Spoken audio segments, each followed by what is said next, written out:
Hey everyone, PJ Brady here with the Brave Smart Kind Company. Thanks for watching this introduction video on the Brave Smart Kind parenting community that we're building and seeing if you want to be a part of it. Now, I've actually worked for two nonprofits that specialize in educational leadership. The first one is Up With People. That would take college-age students, send them around the world living in host families, doing community service, and performing musicals. The other one is the Entrepreneurs Organization, and this is helping entrepreneurs learn and grow. And over the 16 years that I was with these two organizations, I would travel around North America, Europe, Middle East, Pakistan, Africa, Asia, and I would get to know these incredible leaders. And what I learned was that strong leaders have strong values, right? And at the same time, I was also becoming a father. Let me introduce you to them. This is Alexandra. Alexandra was born in 2010, and she is my sweetheart. She wears her heart on a sleeve and is always looking to help other people. This is Emmeline, and Emmeline is my creator. She's my entrepreneur. She's always trying to find solutions to problems. Last but certainly not least, this is Josephine. Josephine, being the youngest of three sisters, is ridiculously courageous. I mean, you have to be, right? It's just to stand up to the other two, create her place in the family. And so, as I was becoming a father to these incredible angels, misfits, crazy, insane little people, I was looking at all the lessons I had learned from leadership. And I was like, if I understand that leaders, their values are created at a very young age, that's also happening with my kids. It happens with all of us. All of our values are created at a young age. They're starting to be shaped. And then throughout our lives, other influences come into play, whether it's friends or friends' families or schools, teachers, the environments that we're raised in. All of these things shape who we are. But it starts with us as parents. And I thought, okay, if it starts with me, and me as a father, I guess I've got two choices. One is I can raise my daughters to the best of my ability and be a good father, and we'll see how they turn out. And the other is I could do that with a little bit more intention. I could father with more purpose. I was like, all right, well, what do I want my little girls to be? There's a loaded question, right? Well, all I want for them is that they grow up to be confident, happy young ladies. And that's enough. If I do that, success as a father. But how do I do that? And it's like, if I can put values in here, that would really help them. If I could raise them with these very specific values of how I'd like them to grow up to be confident young ladies, let's see how that works. I didn't know how to do that, but I am in a very unique situation. So I live in Belgium, and in Belgium they have multiple national languages. My girls learn Dutch at school, they speak French with my wife, and they learn English with me, which is wonderful and terrifying that I'm the source of their English language. But I had an opportunity here. And yeah, I was raised around very strong women, but it always broke my heart when any of my family or friends would ever say that they didn't feel beautiful. For me, that's such a loaded word. Beautiful is how we should be able to feel. It should be the confidence that we have in ourselves. And so I thought, all right, if I'm the source of the English language for my girls, what I get to do is I get to redefine the word beautiful for them. It's like, all right, what do I want to define beautiful as? And I thought there's a couple things that I hate in the world. First is that people use fear to control other people. Our lives aren't horror movies. And we see it all over the place. We see it in media. We see it in social media. We see it in marketing. We see it in politics, in the news. Whatever it is, people are saying, this is what you should be afraid of, and this is what you should do about it. We shouldn't live our lives like that. The second thing that I was sick of was, with all the technology going around, just people walking around like zombies, ingesting every piece of information that we get without any critical thought. I want my daughters to be able to critically think about things. I want them to be smart. And last one, then probably the most important, is I'm just tired of the lack of kindness. Right? I'm tired of bullies. I'm tired of people not showing other people respect and not knowing how to treat or act around others. And so when it came to my little girls, I thought, you know what? How can I do this? Well, what I can do is I can say beautiful doesn't mean pretty. Pretty is temporary. Pretty fades. Beautiful means you're three things. You're brave, you're smart, and you're kind. And that's it. Brave, smart, and kind. So when I started this, Alexandra was 4 years old. Emmeline was 2 years old. Joey hadn't been born yet. And I thought, you know what? The first thing that I need to be able to do is to define this for them. I need to be able to define what this means to my little girls. And so in the first definition for bravery, I said, it's okay to be afraid. And that was it. It's okay to be afraid, but still keep your chin up. When we keep our chin up, we're able to face our fears. We're able to talk about our fears. We're able to discuss those. Right? And defining smart for my little girl, smart isn't necessarily intelligence or wisdom or knowledge. For smart, I said, keep your brain on. Think about things before you do it. And for kind, I said, keep your heart open. Right? Be nice to people. Be nice to yourself. So that was it. It was the first thing was to define these values for my daughters. The second thing we had to do was display it. Right? And so, yeah, this is where the logo got made up. We got this chalk paint from IKEA, which I kind of went overboard and put it all over the house. And it's just reminders for them to use courage, use critical thought, use kindness in their lives, and reminders for my wife and I to do the exact same thing. And then the last one was to discuss it. And this is the most important one, right? So after we're able to define it and display it, we have to be able to discuss it. How do we discuss it at the dinner table? How do we discuss it in one-on-one conversations? How do we talk about courage? How do we talk about critical thought? How do we talk about kindness with each other? And if we're able to focus on those things, then it reshapes the conversations that we're having with our kids. And that's what it did for me. And it was amazing, the transformation that we've gone through, that we're able to talk about our fears. And they're able to come to me and say, Daddy, I just don't get this.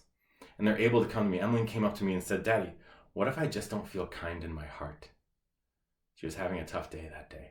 And man, does that kid speak truth to me.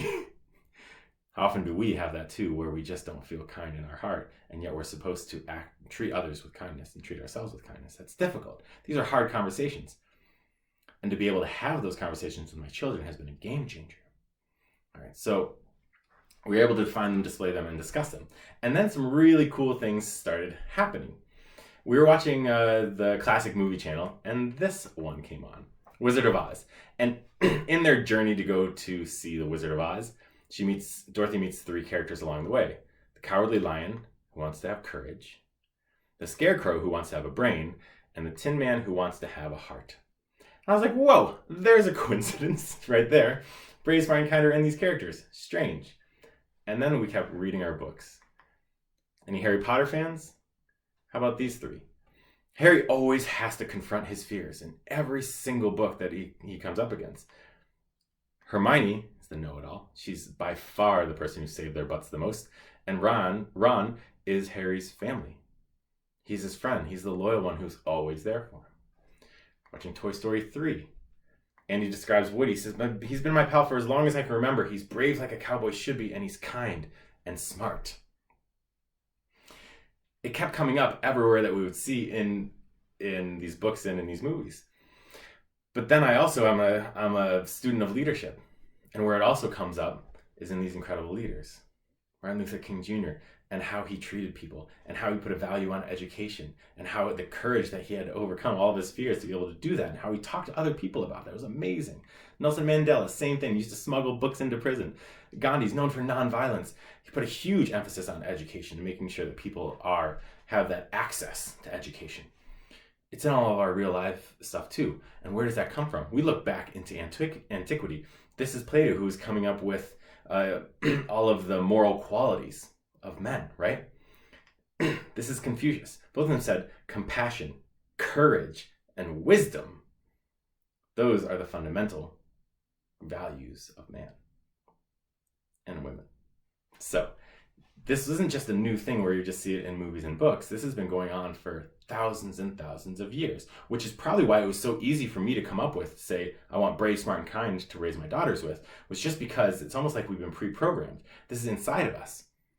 These are our values, and that's where your core values come from, is inside of you, to say, this is how we treat other people, right? This is how we critically think, and this is how we overcome. So in this, I was saying, all right, where's the next place that I can take this? And something really cool happened is we went into schools. I was contacted by principals. I was contacted by teachers to say, we really like this brave, smart, kind message. Can you come help us with it? And now there's teachers all over the US who are putting brave, smart, kind into their classrooms, because what else is there?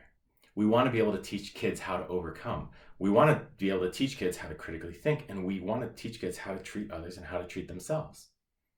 Once they started implementing these as the themes, they started noticing the patterns. They started having conversations with the parents about it. And it's reshaped the way that the classrooms act and the parents. It's a community, right? Then I took it and I started doing all this stuff with leadership. I started putting it back into my leadership things to go into organizations, go into teams. And we were doing these sessions, and I would always introduce brave, smart, and kind, just as how I see values in my family and how I use them. And then other people would take those and they would say, all right, how do I come up with my own personal values? And how do I institute those into my family, into my teams? And we had someone who came in and went through the program and came back to me a year later. He's like, PJ, I put brave, smart, kind into my family, into my teams, and it is amazing. He said this. He said, discovering BSK was like discovering gravity. You always follow its rules, but you don't know about its power until something as simple as an apple falls on your head and makes you understand the universe. First of all, Mitten, that was a fantastic quote. And secondly, it was this revelation. It turned my brain on to say, well, how can this work in leadership too? And so when I would go in and talk to people about leadership all the time. I would talk about their personal values. And people would come up with things like honesty and determination and intention and loyalty and wisdom and faith and creativity. They'd have all these personal values. And then I got to looking at them, and I had a list of like 300 different values. And I was like, you know what? All of these values fit into certain buckets. All of these values are either brave, smart, or kind. Every single value is how we overcome, how we critically think, and how we treat others and how we treat ourselves. And so once we realized that, then we started to be able to come up with a framework around it. And that framework is, first of all, we all have values and we need to be able to define them. We all have these values. But it's not just that they're these positive values, because we say we make our decisions based on values, but we don't always make good decisions, obviously. So I actually got this idea. The second part of the framework isn't just that we have values. It's also these values can lead us to success and lead us to failure. And I realized this when I was watching a kids movie. I promise I watch other things besides kids movies, but I have to regrowth. So I was watching The Lorax, if anyone knows this beloved character from Dr. Seuss. And the Lorax asks a very profound question. He says, which way does a tree fall? Think about that one for a second. Which way does a tree fall? If your answer is down, you're right. When the tree falls down, he says, it falls whichever way it leans. And so do we. As individuals, we fall whichever way we lean. So, if you've got honesty as a value, how many times you've ever been accused of being too direct or rude? If determination is one of your values, odds are when you fall, it's because of stubbornness.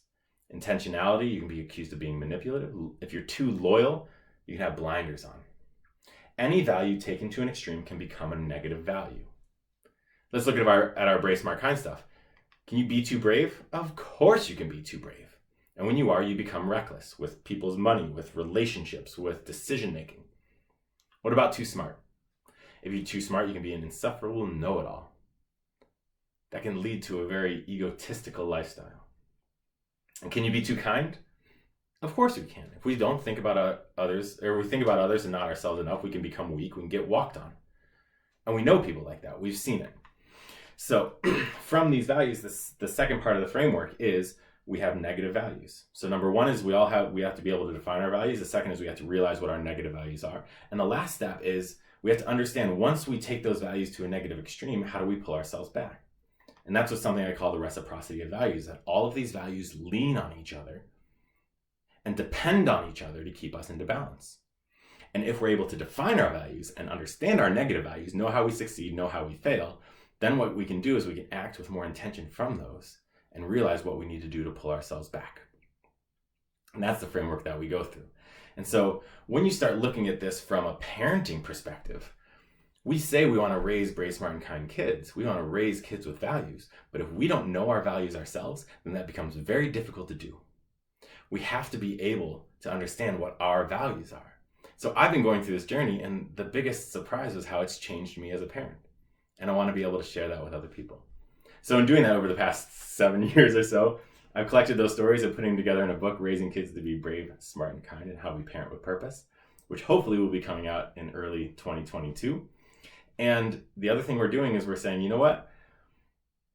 We need to do this for parents. We need to do this for schools. We need to get in there and be able to do this hard work. And so what we're starting with is we're starting with these values sessions that we're doing for parents, and they're free. They're free. I want you to be able to sign up for those value sessions. Come and realize and discover what your values are. We'll help you define those values. We'll help you understand what your negative values are, and then we'll understand how we can apply those into our decision making, specifically into our parenting. Because if we want to raise kids that are brave, smart, and kind, the major component is us. We need to be able to figure that out. So here's what I'd like you to do. You can either go to this website, go to bravesmartkind.com, or scan this QR code and sign up for one of the sessions.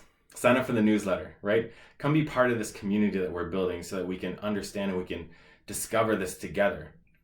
Because that's what it's going to take. It's not just one person who's going through these realizations. It's the ability to do it as a team, to reflect on these things, to share experiences with others, and to really have a community around being brave, being smart, and being kind. So you can do all of those things, sign up and come do the session with us. And until then, keep your chin up, keep your brain on, keep your heart open. We'll see you soon.